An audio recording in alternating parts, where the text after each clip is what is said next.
The wind came screaming through the cottonwoods, dry and mean as a flayed nerve. Dust lifted off the hardpan and danced like ghosts in the dawn. The prairie had no end, and no one left to name it. Ellen Carrow stood at the edge of what used to be the schoolhouse, her coat cinched tight against the wind, though it did little good. The boards were charred black, split open like ribs. Smoke still clung to the ashes, even after 2 days. Something about the smell wouldn't leave her hair, no matter how many times she washed it in the creek behind the tavern. They said it was lightning, but she knew better. No lightning leaves messages carved into wood which scrawled in soot across the outer wall. It wasn't the first time they'd run her off, but it was the first time the children had cried. She had taught them letters, stories, a bit of geography and, yes, things their mothers had never said aloud, like what it meant to bleed and not be ashamed. Like how a girl might want more than a kitchen and a crib. They called it poison. She called it truth. Now, she stood alone, 36 years old. No husband, no children, no kin within 200 miles. Her fingers wrapped tight around the leather strap of a worn satchel half full of books, half full of bread. The sun came up like a curse, glaring and cruel. The road stretched ahead in a thin brown line, disappearing into the nothing. In the cottonwoods behind her, the crows perched without a sound, black as judgment. She didn't look back. There was nothing left to burn. Asterisk, asterisk, the horse moved slow, picking its way through brittle grass and scattered bones. Ellen let the reins hang loose, her hands too tired to grip, her knees too weak to steer. Wind pulled at her coat, lifting its hem like it meant to carry her off.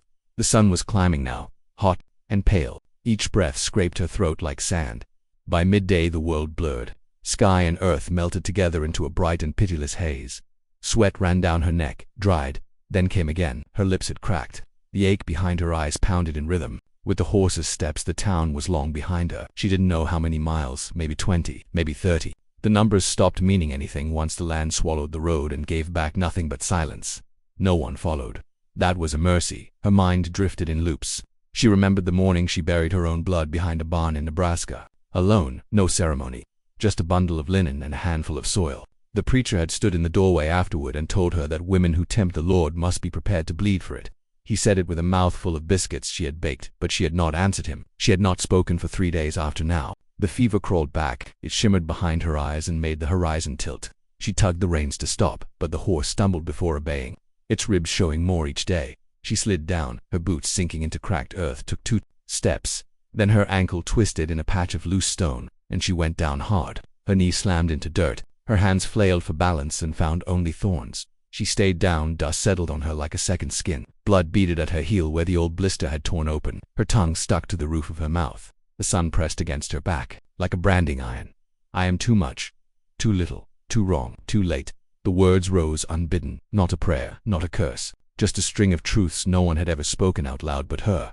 They lived in her bones, these accusations, carved in quiet by years of not belonging, of being looked at and not quite seen, or worse, being seen and made small. She rolled onto her back, sucking air through cracked lips. Overhead, the sky was white with heat, no clouds in sight. A hawk circled high, too distant to care if she lived or died. She thought of the classroom again, the way the sunlight came through the warped window glass and lit up the dust in the air like fireflies. She thought of Nora, the girl with the crooked teeth, asking what it meant for a woman to own her name. They had all been listening, their little faces upturned, serious as preachers, and now those same children had watched her walk through the town square with a pack on her back and ash in her hair, heads lowered, mouths shut. Not one reached out. Not one dared. She understood. They were still learning what safety cost. Her arms trembled as she tried to rise. The world spun. Something inside her gave way like a rope snapping.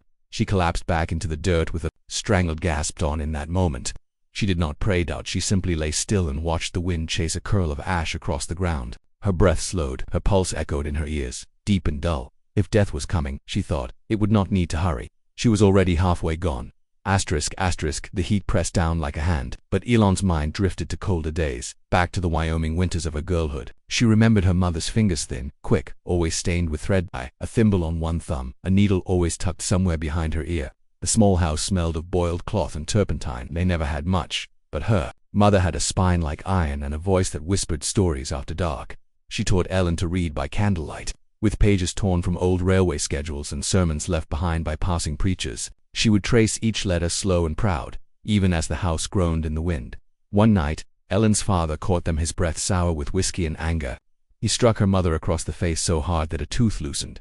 Girls don't need books, he spat, but her mother never stopped. even after the bruises, even when they had to hide the pages beneath the floorboards. That woman had sewn dresses for half the county, but her real work had been quieter, stitched between the lines. Years later, long after her mother's hands had gone still, Ellen had fallen in love with a cavalryman named Daniel. He rode like the wind itself, and kissed like he meant to erase every doubt she had ever carried. He had a crooked smile and a pair of boots always covered in dust. She'd met him in Cheyenne, during a spring rain that turned the streets to soup. They'd talked about books, about the land, about how a person might belong nowhere but still want to stay.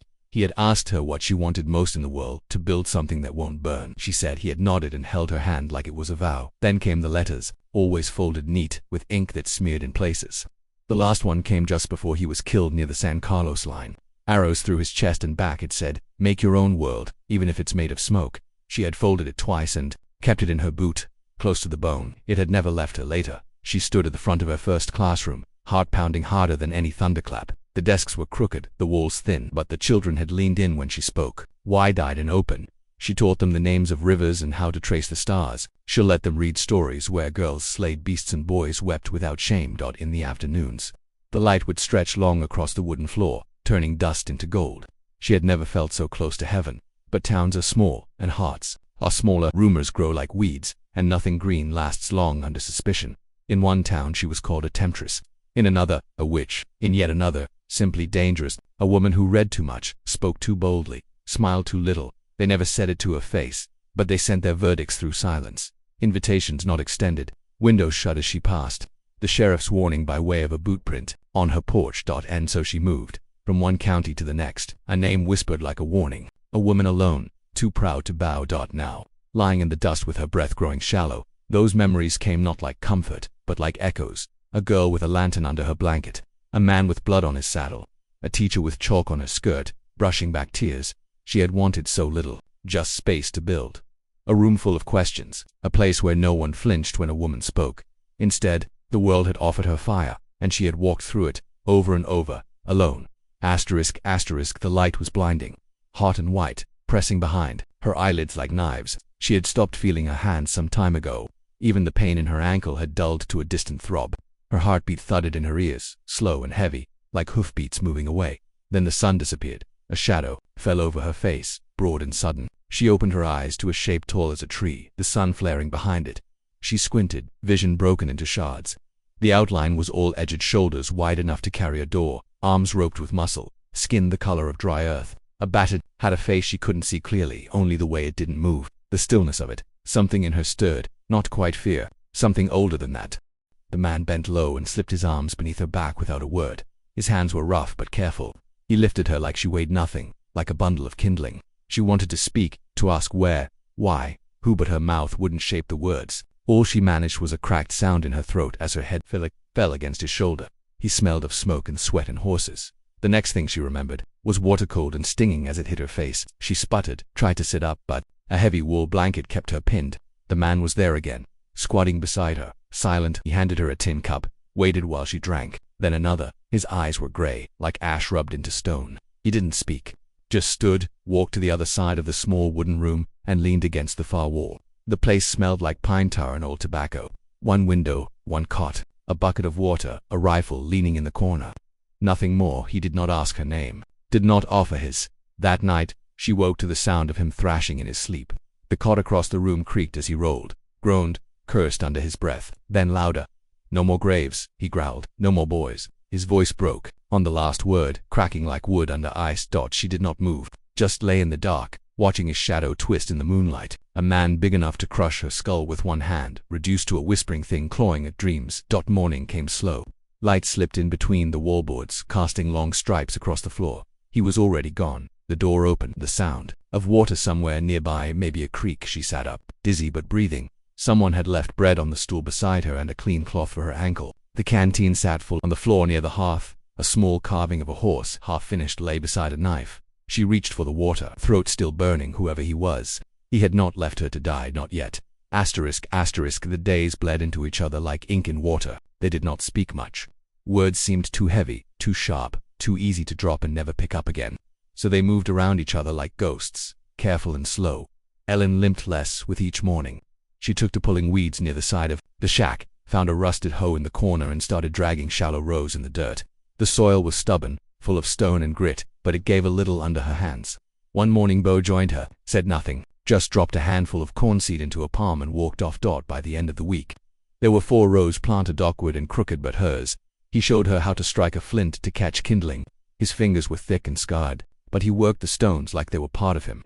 She watched, then copied, failing twice, then 3 times, until on the 4th try a spark caught and bloomed into a curl of smoke. Bo nodded once, no praise, no instruction, just the recognition of someone who'd learned the hard way at night. She wrote small, cramped letters in the margin of an old ledger she found in the corner of a trunk. She did not write about the fire, not yet, just about the wind, the seeds, the way Bo's hands looked when he carved. He worked with scraps of pine, shaping them down into animals, not pretty ones. They looked worn and wild, like they might leap if you stared too long. He never explained why he carved, just did it with a kind of quiet fury, the blade glinting in the firelight. One evening, as she was feeding twigs into the stove, he said, almost to himself, "I want a wife." She turned to him, eyebrows raised. "Not to serve me," he added, still staring into the flames, just to stare. She let out a breath through her nose, something between a laugh and a scoff. "And I wanted to build a school," she said, "not a war." Bo smiled then, the smallest thing, a twitch of mouth, no teeth. After that something shifted. She started humming when she worked. He stopped flinching when she opened the door without knocking. They still kept their distance, but it softened, like snow melting off stone, slow but sure. There were days when neither of them said a word, and it didn't feel like silence. It felt like space, like breath. One afternoon she caught him standing in the doorway, staring out at the field they'd planted. The wind had bent the corn sprouts just slightly, a green ripple moving under the sun. "You think it'll take?" he asked. She shrugged. "If the sky wants it." He didn't answer, just nodded, still watching. That night, as they sat near the fire, Bo took a longer pull from his cup and stared into the dark beyond the window. The coyotes were howling, far off but rising. "You want students," he said. "I want sons, strong ones." She looked at him, but he didn't meet her gaze. His face was turned to the fire, lined like old bugged, eyes shadowed. "I never wanted to raise boys for the ground," he said after a while. "I want them to outlive me, be more than fence posts and names on stones." Ellen folded her hands in her lap. "Then maybe stop planting them like crops," she said. Soft. Bo blinked. Something like surprise flickered across his face. Then he nodded again, slower this time. Outside, the coyotes fell quiet. The wind shifted, and for the first time in weeks, Ellen did not dream of fire. They came in a tight knot of horses and dust. 5 men and 1 woman, all armed with words sharp enough to gut. Their coats were heavy, boots clean, eyes mean. The wind carried their voices ahead of them, accusations clipped, practiced, sour with righteousness. Bo saw them first. He set down his axe and walked to the edge of the yard, wiping his hands on a rag. The dog barked once and then went quiet. Ellen stepped outside, holding to the doorframe with a grip that trembled. The man in front wore a silver badge dulled. By time, he didn't bother with pleasantries. "We heard you were harboring a woman who teaches poison," he said. "Reads from the wrong books, puts thoughts in children that ought not be there." "She's not teaching anybody," Bo answered, voice low and flat. "She will," the woman in the back added, spitting into the dirt. "They always do." Bo's hand flexed near his belt. "Not on the gun, just close. She's got no place in town," the sheriff said. "Might be best if she moved along before snow traps are here." Bo took 1 step forward. "Ain't no one leaving till the snow says so," he said. There was a pause. One of the horses shifted, uneasy. The sheriff squinted, as if weighing what was worth bleeding over. No one moved. Finally the group turned. No goodbyes, just silence and hoofbeats fading into the trees. That night, Ellen sat by the fire, her face pale, lips drawn tight. She held an old book to her chest and did not speak. Bo carved something with short, angry strokes. The knife bit deep later, in the still of the dark. She took out paper and ink and wrote a letter she would never send. "Dear Mama, he doesn't talk much, but neither did the earth before we learned to listen. He leaves bread when I'm asleep, teaches without teaching. There's something hollow in him I know by feel, and still I'm not afraid. Not like I used to be. I don't know if this is peace, or just a place where the noise stops. Maybe that's enough." She folded it and placed it under her mattress. The wind howled all night, carrying ice and whispers. The storm came sudden and heavy.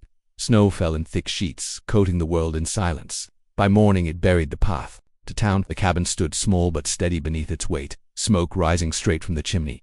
Ellen stepped outside into the whiteness, wrapped in a blanket, hair loosed around her face. She walked to the center of the yard, boots crunching on snow, the cold sharp as glass against her cheeks. She held the old schoolbook in her hands, pages soft from age and use.